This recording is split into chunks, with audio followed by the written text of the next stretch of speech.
خواتین و حضرات، یہ بھائی فرینک آپ سے بین الاقوامی مشن سینٹر کریفلڈ جرمنی سے مخاطب ہے۔ ہمیں نہایت پسند ہے کہ خدا کے قیمتی کلام کو آپ کے ساتھ شیئر کیا جائے۔ ان اہم نقطوں کو چھوتے ہوئے جو ایمانداروں کے لیے بہت بہت ضروری ہے، ان کے لیے جو خدا کے کلام کی تعظیم کرتے ہیں، وہ جو خدا کے ساتھ اپنے معاملات درست کرنا چاہتے ہیں تاکہ وہ مانے جو کلام مقدس کہتا ہے۔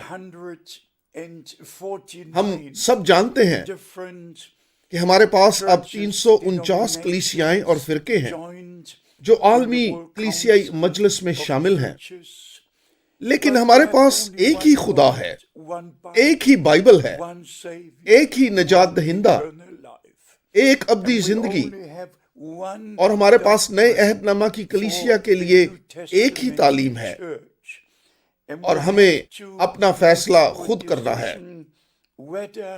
یا تو ہم وہ مانیں جیسے کلام مقدس کہتا ہے، یا ہم اس کی پیروی کریں جو چند روایتی تعلیمات اور مشقیں 2000 سال کے عرصہ کے دوران متعارف کروائی گئی ہیں۔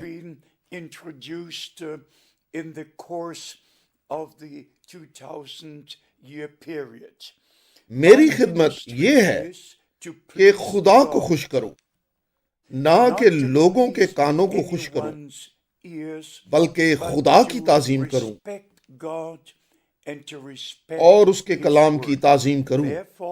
چنانچہ میں چاروں اناجیل کی تعظیم کرتا ہوں، ہر ایک لفظ شروع سے آخر تک۔ میں اعمال کی کتاب کی شروع سے آخر تک تعظیم کرتا ہوں۔ میں پالوس رسول کے خطوط کے ہر ایک لفظ کی تعظیم کرتا ہوں جو مقامی کلیسیاؤں کو لکھے گئے تھے۔ میں ہر ایک خط کی تعظیم کرتا ہوں جو پطرس رسول یا یعقوب رسول یا یہودا رسول نے لکھے ہیں۔ میں مکاشفہ کے 22 ابواب کی تعظیم کرتا ہوں۔ میں اس قدر اس کی تعظیم کرتا ہوں کہ میں جرت نہیں کر سکتا کہ اس میں ترمیم کروں، وضاحت کروں یا تبدیل کروں، بلکہ اسی طرح مانوں جیسے کلام کہتا ہے۔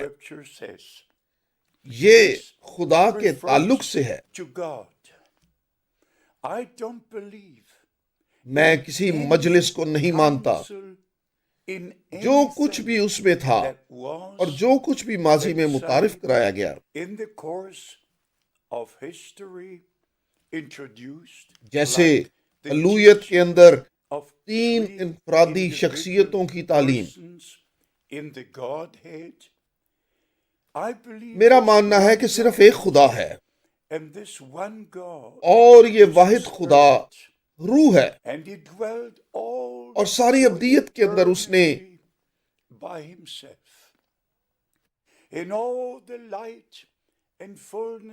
نور اور روح کی معموری اور زندگی میں وجود رکھا، اور پھر وقت کے آغاز میں وہ ابدیت سے باہر وقت کے اندر آیا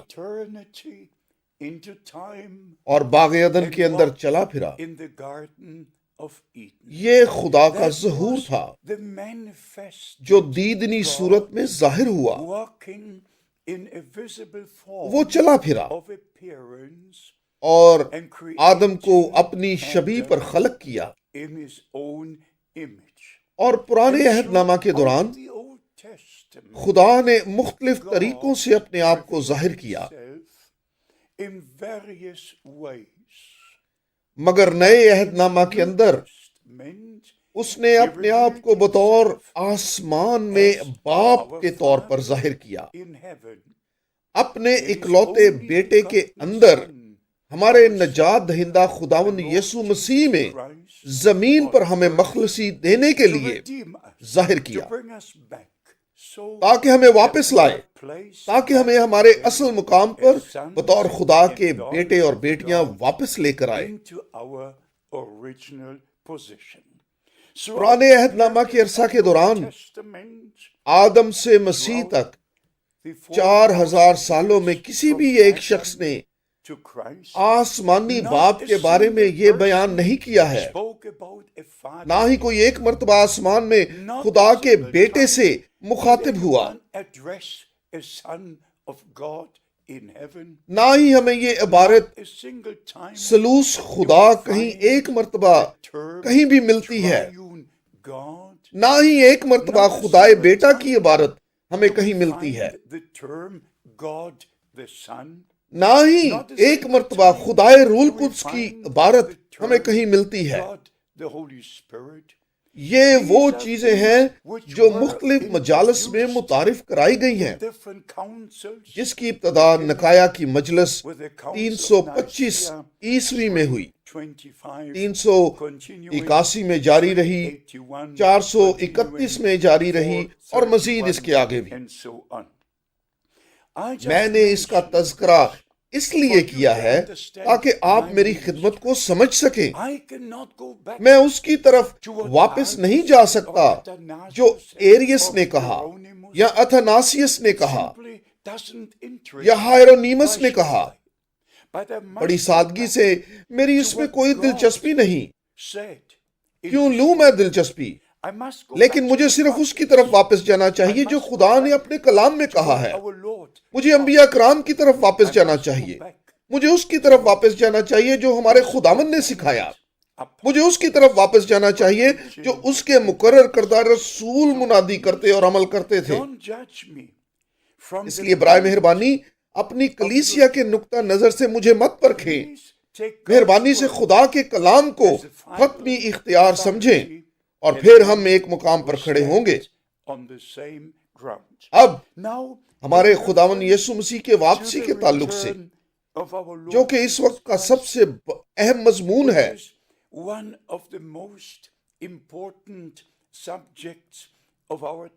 بہت سی چیزیں ہیں جن کے بارے میں ہم بات کر سکتے ہیں۔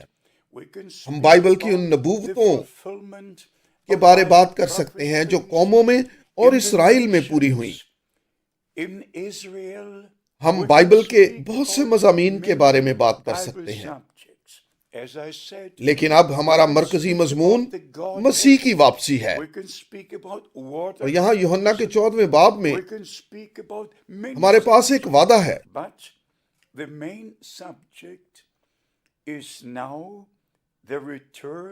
ہمارا مرکزی مضمون مسیح کی واپسی ہے۔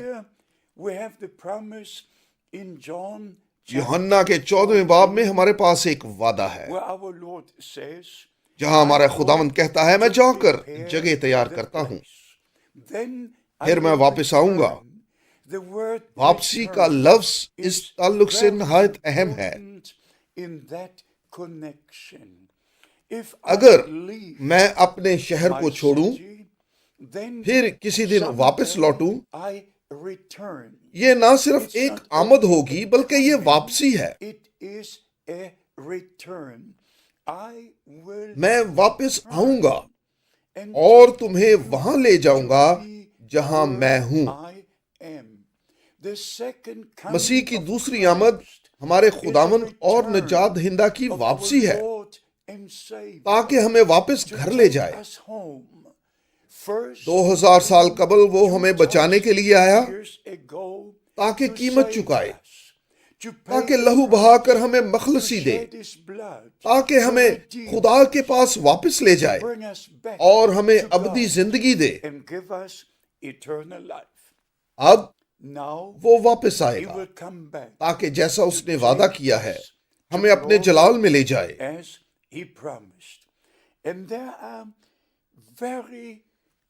کلام مقدس کے متعدد حوالہ جات ہیں جو مختلف آمدوں کے بارے میں بیان کرتے ہیں، اور وہاں پر ہمارے خداوند کی مختلف آمدیں ہیں، مگر ہمارے نجات دہندہ کی ایک ہی واپسی ہے جب وہ دلہن کلیسیا کو اپنے گھر اپنے جلال میں لے جائے گا۔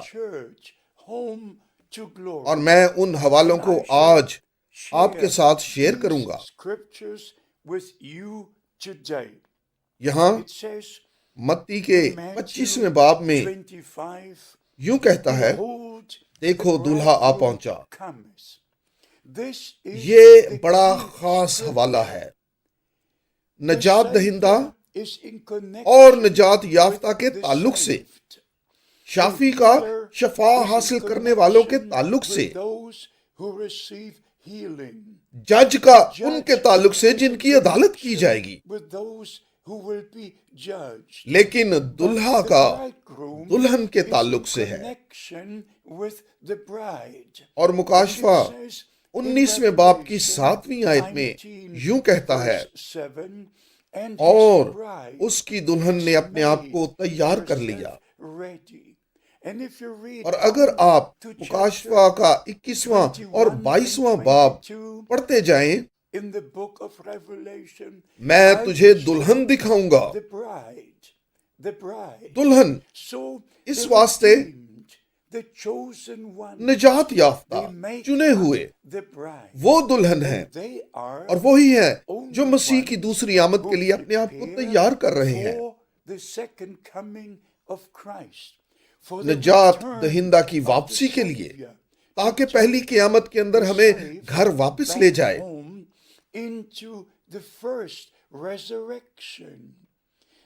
دو قیامتیں ہیں، پہلی قیامت 1000 سالہ بادشاہی کے شروع ہونے سے پہلے ہے، اور دوسری قیامت 1000 سالہ بادشاہی کے بعد ہے،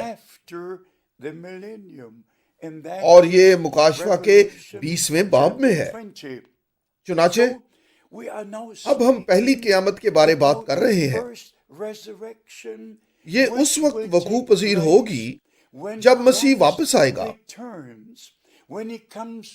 جب وہ واپس آئے گا تو پہلے تو وہ جو مسیح میں موئے جی اٹھیں گے، اور پھر ہم جو زندہ باقی ہوں گے تبدیل ہو جائیں گے، اور اکٹھے ہوا میں اڑ کر خداوند کا استقبال کریں گے، اور پھر ہمیشہ اس کے ساتھ رہیں گے۔ یہ پہلا تسلنیکیوں اور اس کا 4تھا باب ہے۔ لیکن اب آئیں کلام مقدس کے چند حوالے پڑھیں۔ سب سے پہلے ہم پہلا تسلنیکیوں سے شروع کرتے ہیں۔ پہلا تسلنیکیوں، اور یہاں ہم دوسرے باب کی 19ویں آیت سے پڑھتے ہیں۔ 19ویں آیت،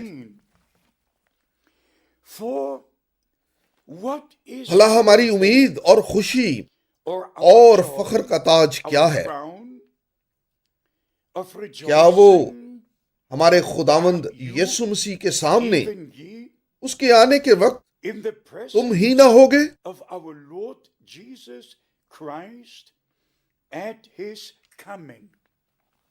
اب مہربانی سے ناراض مت ہوں، مگر جرمن زبان کے ہر ترجمہ میں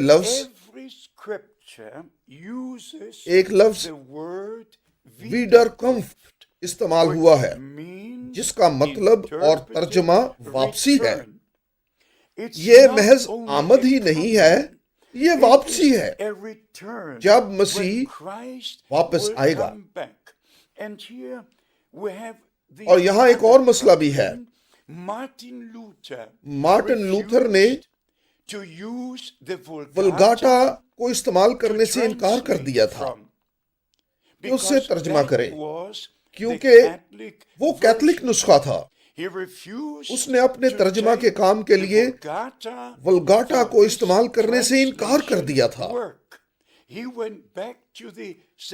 وہ سیپٹوگینٹا یہودی عالموں کی مجلس کی طرف واپس لوٹا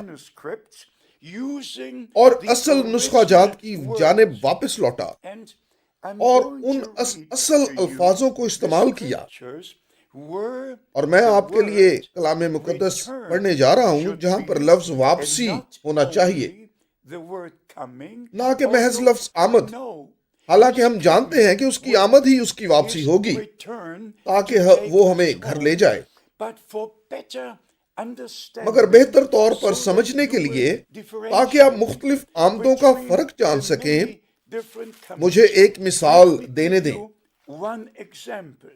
متی 25ویں باب میں مثال کے طور پر متی 25ویں باب میں اس کی 31ویں آیت سے ہم پڑھتے ہیں،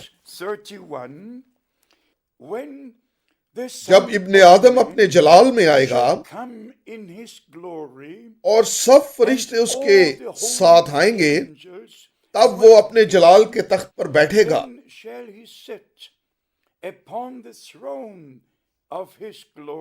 اور سب قومیں اس کے سامنے جمع کی جائیں گی، اور وہ ایک کو دوسرے سے جدا کرے گا، جیسے چرواہا بھیڑوں کو بکریوں سے جدا کرتا ہے۔ یہاں کلام مقدس آمد کے بارے بیان کرتا ہے، جب ابن آدم آئے گا، لیکن یہ اس کی واپسی نہیں ہے، یہ اس کی آمد ہے جب وہ اپنے جلال کے تخت پر بیٹھے گا۔ یہاں دلہن کا کوئی ذکر نہیں ہے، بلکہ قومیں اس کے سامنے جمع کی جائیں گی۔ میں آپ کو اپنے خداوند کی بہت سی مختلف آمدیں دکھا سکتا ہوں، این اس آمد تک جب وہ اپنا پاؤں کوہ زیتون پر رکھے گا۔ بہت سی مختلف آمدیں ہیں، لیکن ہمارے خداوند کی ایک ہی واپسی ہے، جسے ہم مسیح کی دوسری آمد سمجھتے ہیں۔ پھر ہم پہلا تسلنیکیوں کے 4 باب کی 15ویں آیت میں پڑھتے ہیں، پہلا تسلنیکیوں اور اس کا 4 باب اور اس کی 15ویں آیت،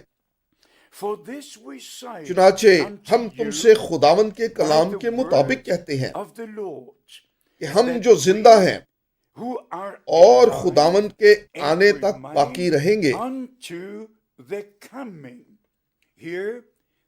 یہاں جرمن بائبل کہتی ہے اس کی واپسی تک، اس کی واپسی تک، یہ بائبل کہتی ہے اس کی واپسی تک۔ مگر ہم بڑی اچھی طرح سے سمجھتے ہیں کہ مسیح کی دوسری آمد ہی مسیح کی واپسی ہے۔ میں کلام مقدس کے یہ حوالے محض زیادہ واضح کرنے کے لیے دے رہا ہوں تاکہ آپ سمجھ جائیں کہ کہاں پر مسیح کی دوسری آمد کا تعلق ہے، اور پھر کلام مقدس کے دوسرے مختلف حوالہ جات مختلف آمدوں کے تعلق سے کیا کہتے ہیں۔ پھر پہلا تسلنیکیوں کے 5ویں باب میں، پہلا تسلنیکیوں اس کا 5واں باب اور اس کی 23ویں آیت، خدا جو اطمینان کا چشمہ ہے تم کو بالکل پاک کرے، اور تمہاری روح اور جان اور بدن ہمارے خداوند یسوع مسیح کے آنے تک پورے اور بے عیب محفوظ رہیں۔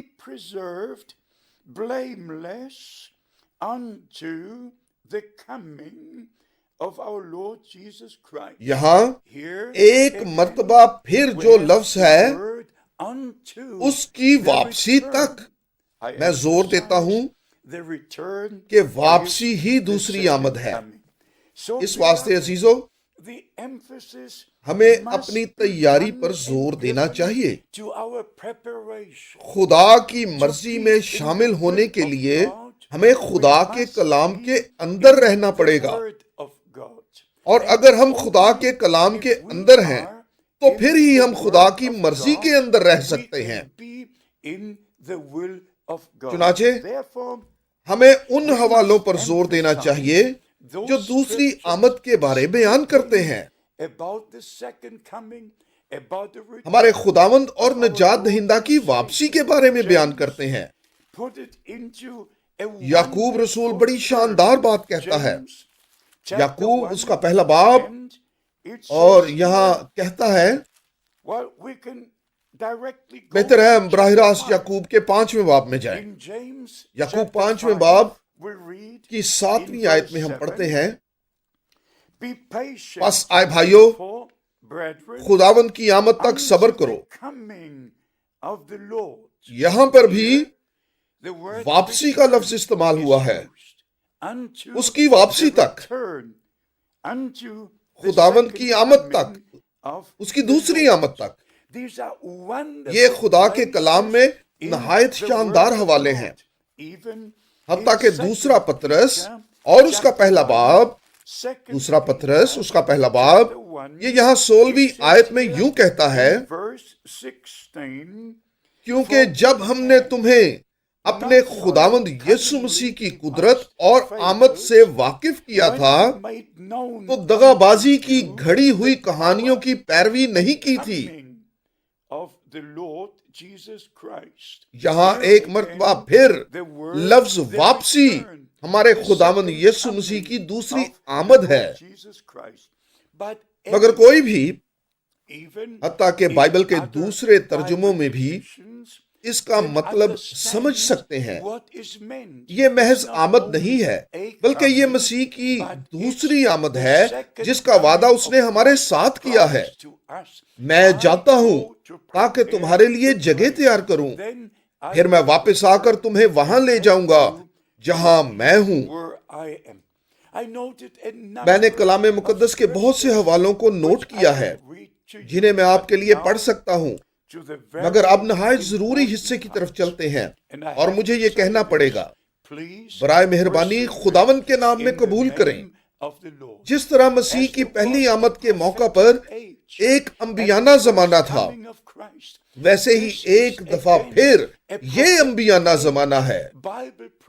بائبل کی نبوتیں پوری ہو رہی ہیں، اور ہمارے زمانہ میں خدا نے ایک انبیانہ خدمت کو بھیجا ہے۔ خدا نے ولیم برینم کو بھیجا۔ ہو سکتا ہے آپ نے اس کے بارے میں، اس کی غیر معمولی خدمت کے بارے میں سنا ہو، اور جس طرح اسے 11 جون 1933 کو بتایا گیا، جیسے یوحنا بپتسمہ دینے والا مسیح کی پہلی آمد کا پیش رو تھا۔ تمہیں ایک پیغام کے ساتھ بھیجا جاتا ہے جو مسیح کی دوسری آمد کا پیش رو ہوگا۔ میں یہ لازمی آپ کو بتاؤں، اگر میں نے آپ کو یہ نہ بتایا تو کوئی دوسرا بھی نہیں بتائے گا، اور اسی لیے خدا نے گزشتہ 50 برس میں مجھے 155 قوموں میں استعمال کیا ہے، اور حتیٰ کہ آج بھی ہم خدا کے کلام کو بہت سی نشریات میں شیئر کر رہے ہیں۔ وقت کا پیغام، بحالی کا، تیاری کا، تاکہ تیار ہو کر دلہا کا استقبال کریں جب وہ مسیح کی دوسری آمد پر آتا ہے۔ اور جیسے ہم پڑھتے ہیں کہ ہمیں اپنی جان، اپنی روح اور ہمارے بدن میں بے عیب ہونا چاہیے۔ مخلصی ہمارے چوگرد اور مکمل طور پر ہمارے اندر ہونی چاہیے۔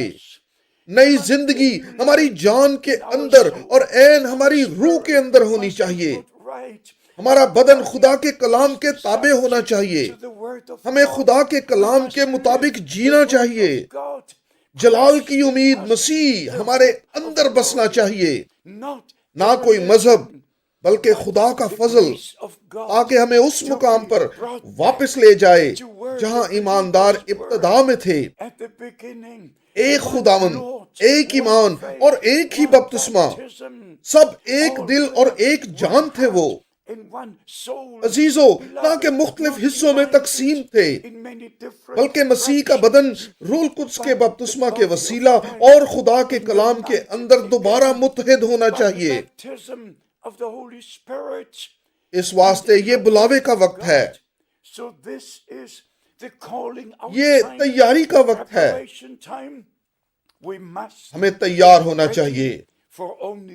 صرف وہ جو مسیح کی واپسی کا انتظار کر رہے ہیں، صرف وہی مسیح کی دوسری آمد میں حصہ لیں گے،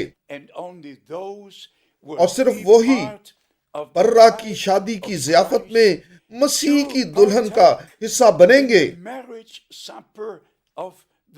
میں چاہتا ہوں کہ آپ بھی اس شمار کے اندر ہوں جو خدا قادر مطلق کے چنے ہوئے ہیں۔ خدا کا فضل آپ پر ٹھہر جائے اور آپ کے ساتھ ہے۔ امید ہے آپ یہ سب چیزیں صحیح طور سے سمجھ گئے ہوں گے۔ خدا آپ کو برکت دے اور آپ کے ساتھ ہو، یسوع کے قدوس نام میں، آمین۔